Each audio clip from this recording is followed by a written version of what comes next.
예, 여러분 안녕하십니까. 한국 교단의 주요 교단 세 개라고 할 수가 있는데요.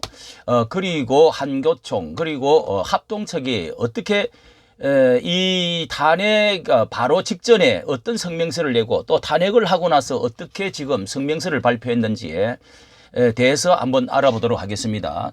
이 3대 교단으로 뭐 순복음교회도 성결교도 있지만은 대다수 여기에 소속되어진 한교총을 의 주도적인 교단인데요. 합동측과 통합측과 그러니까 예수교 합동측 통합측 그리고 기장측이 탄핵을 바로 하루를 앞두고 어떤 말을 했는지 그리고 탄핵 선고를 바로 판결을 받고 나서 어떻게 성명문을 발표한 것을 보고 너무도 이게 불합리하고 너무도 정의와 공의에 대해서는 전혀 한마디 말을 하지 않고 이 발표한 것에 대해서 이 분노를까지 느낄 것을 볼 수가 있습니다. 예장 통합 합동, 예장 통합 합동 기감 탄핵 심판을 앞두고 입장문 이렇게 내어진 것이 있는데요. 이렇게 이 입장문을 잠깐 이렇게 정리를 주요한 것, 새 교단은 헌법재판소와 8인의 헌법재판관들을 신뢰하고 충분한 심리와 온전한 법 해석을 통해서 내려질 결론인 만큼 인용과 기각, 어떠한 성유가 내려진다 해도 이를 존중하고 수용해야 된다. 자, 어떠한 성교가 내려진다 하더라도 무조건 헌법재판소에 순복해야 된다. 바람이 불고 선고를 내리기 전에 벌써 이 머리를 숙여버리는 것입니다. 여기에는 뭐 정의와 하나님의 말씀 이런 것은 전혀 불의에 대해서는 없습니다. 국민들은 그래서 미래 세대에 밝은 희망을 안겨주는 일이래요. 이게 젊은 이들을 전혀 생각하지 않고 희망을 주는 것이 아니라 미래를 완전히 칠흑같이 어두움 속으로 빠져드는 거 아닙니까? 한국교회 이렇게 사순절을 이제 보내면서 고난을 묵상하고 부활을 기다리는 시기에 하나님의 선하신 은총이 뭐 합심해서 기도해야 될 것이다. 여기 또 자, 이 같은 말을 계속 쓰는데요. 진영의 논리와 정략적 목적에 사로잡혀 혼란과 분위기를 붙이는 자, 이 진영이면은 네오 막시즘 이런 것들은 전혀 말하지 말라는 것입니다. 공산주의, 뭐 종북, 종중 이런 것들에 대해서 말도 하지 말라는 겁니다. 예, 이렇게 신앙선배들의 정신, 자, 신사참배부터 시작해서 신앙선배의 정신이 이런 것입니까? 예, 그래서 그걸 이어받아 화합과 단결, 무조건 화합과 단결을 하라는 겁니다. 예, 그런 말을 하고요. 그 다음에 이번에 이제 탄핵을 하고 나서 자, 이제 총회 대통령 탄핵 입장문 발표를 여기에 합동측 총회장, 자, 유명한 우리 그 김종혁 총회장 그리고 한교총의 총회장 이분이 이제 뭐 아마 대표적으로 한교총이 늘 이런 식으로 발표를 몇 번 했는데요.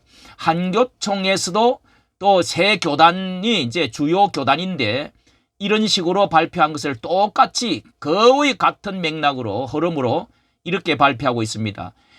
대통령 탄핵 입장문 발표, 헌재 결정을 존중, 치유자 역할을 해야 된다. 이런 제목으로 기독 신보 그러니까 이 이제 애장 합동측 신문에다가 자, 이것이 올려놓은 것이 있습니다. 잠깐 한번 보도록 하겠습니다.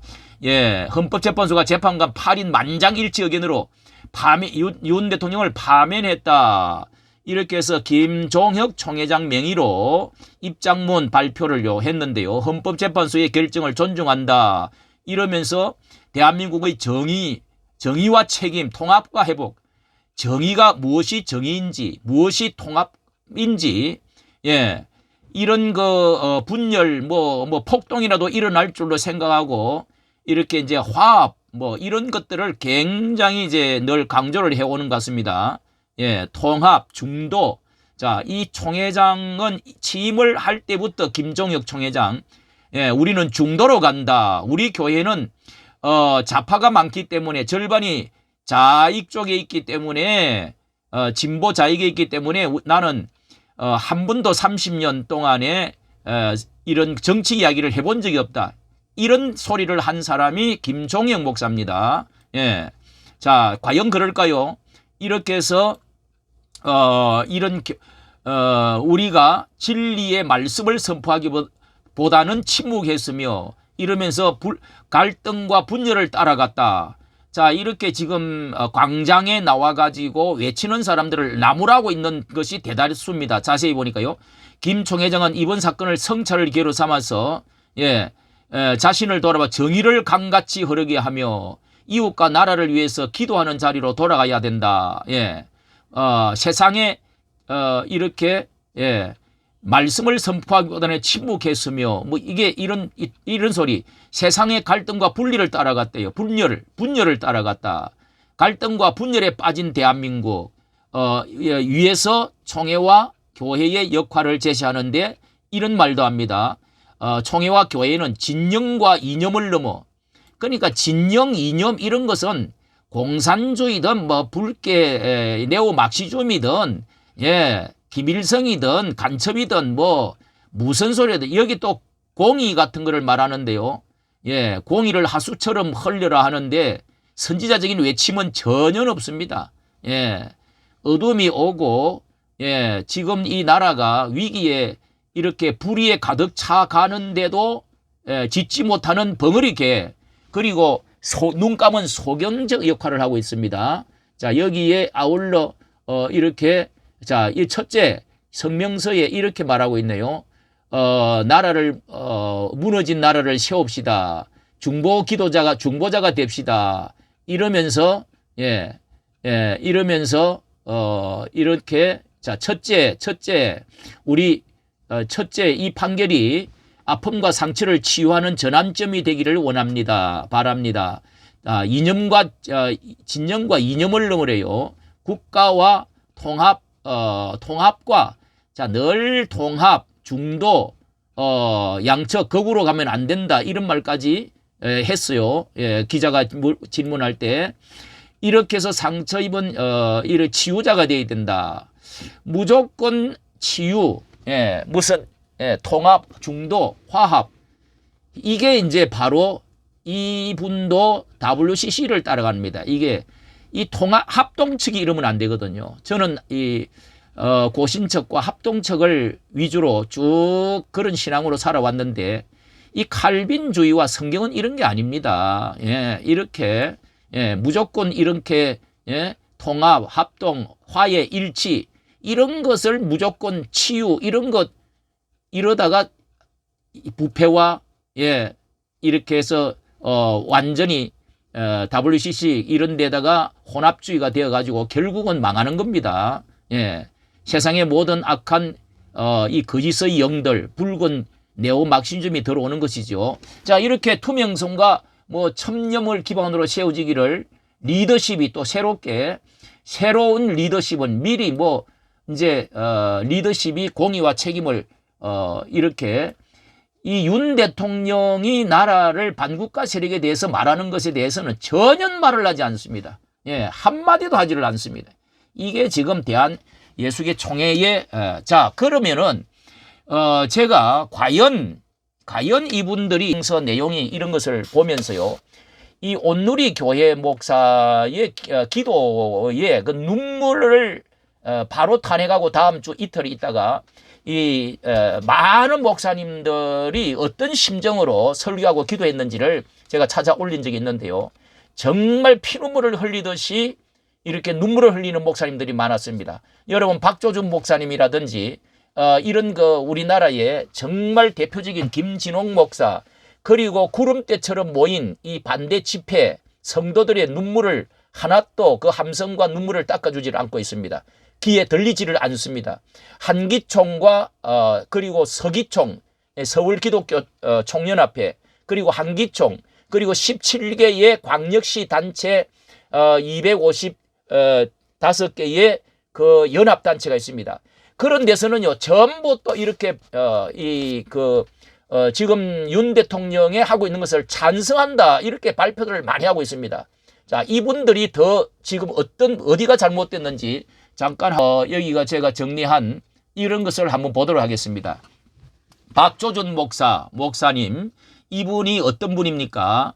우리 한국 교회를 정말 대표할 수 있는 갈보리 교회 박조전 목사 91세 박조전 원로 목사의 분노, 분노, 그리고 또 개는 짖어야 되는데 일부 대형교회 목사들이 침묵하는 이유가 뭡니까? 박조전 목사의 대형교회에 대한 침묵하는 박 목사의 일침, 그 교회가 니네가 목사냐? 이러면서 일침을 하는데 이 박 목사님이 이런 말까지, 모두도 걔는 난 오늘로 말하면 우리 목사들 같아요. 민족이 위기 앞에 섰을 때 우린 다 이건 죽게 됐다, 망하게 됐다, 이러단 공산주의 된다, 나서자. 여기 필요해. 이거 못하는 건 아무것도 아니야. 목사면 목사입니까? 목사 구실을 해야지. 오늘 큰 교회 목사님들 뭐래요? 왜 말 못해요? 뭐 이캔겨요? 누구 눈치 봐요? 여러분 대한민국이 공산주의 되면 여러분 교회 있을 것 같아요? 큰 교회에서 대접받을 것 같아요? 자, 우리가 여러 번 들었는데요. 우리 목사들 같아요. 민족이 위기 앞에 섰을 때 우린 다 이건 죽게 됐다. 여기에 온누리 교회, 가장 대형 교회, 대표적인 교회 통합측이죠. 여기에 목사님 한번 이재훈 목사님의 눈물의 기도를 한번 보도록 하겠습니다. 대한민국의 대통령이 두 번째로 탄핵되는 불행한 역사가 기록되었습니다. 하나님이 나라를 긍휼히 여겨 주시고 우리의 죄악을 용서하여 주옵소서.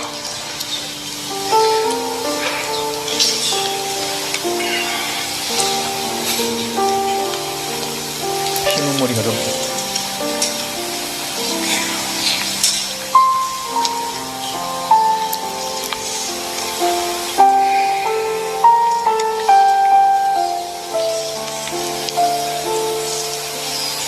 대한민국이 하나님 보시기에 합당한 나라 되게 하여 주옵소서. 기도드립니다. 저 피눈물 흘리는 심정이 많은 목사님들의 심정이라고 저는 확신합니다. 결론적으로 여러분, 중도주의 이런 것은 변질입니다. 통합, 붉게 물들어가는 이 변질된 해색주의, 통합, 중도, 그리고 평가는 유보하겠다, 뭐 이런 말들. 자, 이런 게 이 다수일까요? 이 하나님께서는 다수를 고린도전서 10장 5절 아닙니까? 하나님은 구원을 하시면서 구원하신 백성들에게 다수를 기뻐하지 아니하심으로 광야에서 멸망을 당했다고 그랬습니다. 이 다수를 따라가다가 죽는 것이라는 것이죠. 멸망당했습니다. 적은 무리여, 누가복음에 적은 무리여 무수하지 말라, 하나님의 나라를 너희에게 주시기를 원하노라. 하나님의 나라는 적은 무리를 통해서, 운동을 통해서 오는 것입니다. 이런 식으로 하면은 한국 교회 망합니다. 부패합니다. 불의를 따라가는 교회요, 공의와 정의, 공도를 위하여 외치지를 않고 있다는 것입니다. 계엄령이 불의입니까? 불의를 따라를 타파하고자 하는 것입니까? 윤 대통령이 계엄령이 불의가 아닙니다. 그게 정의이고 그것이 바른 이념인 것입니다. 이념 때문에 이 세계가 망하고 있습니다. 적그리스도가 지금 오고 있는 것입니다. 당신들은 WCC, NCCK, 통합주의 이런 것을, 혼합주의를 지금 따라가고자 하는 것입니다. 특히 합동측을 너무너무 저는 안타깝게 생각합니다. 여기에 앞장을 서야 되는데 바로 이 통합측, 기감측, 그리고 통합 좋아하는 또 이영훈 목사, 이런 식으로 지금 따라가고 있지 않습니까? 다수를 따라가는 중도, 중립, 통합만이 이 다가 아니다는 거. 교회가 이념 자편향적, 종북, 종중적으로 가서는 이념이 떠나서는 안 된다고요. 이념을 떠나서 어쩌고 저쩌고. 여러분, 온 세상이 이 성경 전반에 이 막시즘에 대해서, 네오 막시즘에 대해서, 그리고 북한 파시스트에 대해서 삼부자의 이 혈통, 이 혈통주의, 독재주의, 거짓 선동, 이 혁명, 이런 것들이 지금 우리나라에 남쪽에도 말이죠, 북쪽에 저 페니키아에 있던 그 바알주의가 이세벨을 통해서 북한 이제 북쪽 이스라엘 아합 왕에게 들어와가 다 먹고 남쪽으로 시집 보내가지고 그렇게 해서 나라가 망한 거 아닙니까? 성경에 다 있어요. 성경에. 이래서 망한 것입니다. 북쪽 아시리아가 완전히 사마리아가 망하고 남쪽으로 시집을 오갔고, 그렇게 해서 여호사밧이 왔다 갔다 그렇게 친정을 베풀고 뭘 연합하고 하다가 결국은 하나님이 미워하시는 것을 왜 당신은 연합하는 게 가하나이까? 선지자의 말을 듣고 놀랬지 않습니까? 죽다가 살아나지 않았습니까? 그러고부터 130년 후에 결국은 유대민족 남쪽도 다 멸망을 하고 말아버렸습니다. 이것을 이렇게 성경을 모르면은 무슨 설교를 하는 것인지 이해가 안 됩니다. 여러분, 부정선거는 불의가 아닙니까? 수많은 이 객관적으로요, 이 국민들이 지금 45%가 이 대통령의 계엄이 계몽적인 것이었다. 그러면서 대통령이 탄핵돼서는 안 된다 하는 것이 45%, 50%가 같다고요. 그렇다면 8대 0이 맞습니까? 이게 거기에 거래가 있었고 불의가 있었다고 보지 않습니까? 목사님들이 그런 걸 외치지 않으면 누가 외치는 겁니까? 백성들의 이 눈물을 닦지를 못하고 정의의 외침을 외면하면은요, 물론 50%를 45%가 그렇게 외치고 기독교가 앞장서서 3.1운동처럼 일어났는데 거기에 대해서는 한마디 말을 하지 않는 이 지도자들이 한국교회는 이 때문에 저는 정말 어두움 속으로 빠져들고 결국은 붉게 물들이고 혼합주의로 가가지고 이 결국은 이렇게 해서 이 언급하지 않음으로 벙어리 되고 소경이 돼서 결국은 이 나라가 이 파수꾼의 사명을 감당하지 못해서 핏값을 마지막 찾게 되는 이런 일들이 벌어지고 있다. 저는 그렇게 생각하고 있습니다. 여러분은 어떻게 생각하십니까? 이까지 정치 감사합니다.